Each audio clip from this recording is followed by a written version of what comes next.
How to fix expired and unlicensed Adobe app pop-up errors in Mac OS permanently.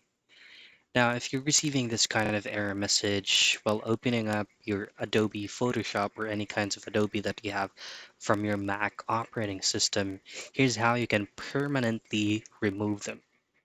So the main thing that you want to do is to open the main file location of your Adobe.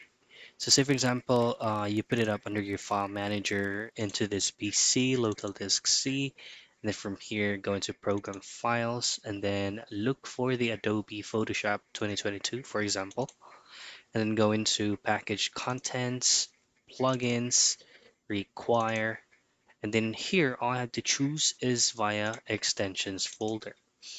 Now, upon pulling up the extensions folder on your Mac operating system, you should be able to see all these plugins if you're running with the Mac operating system.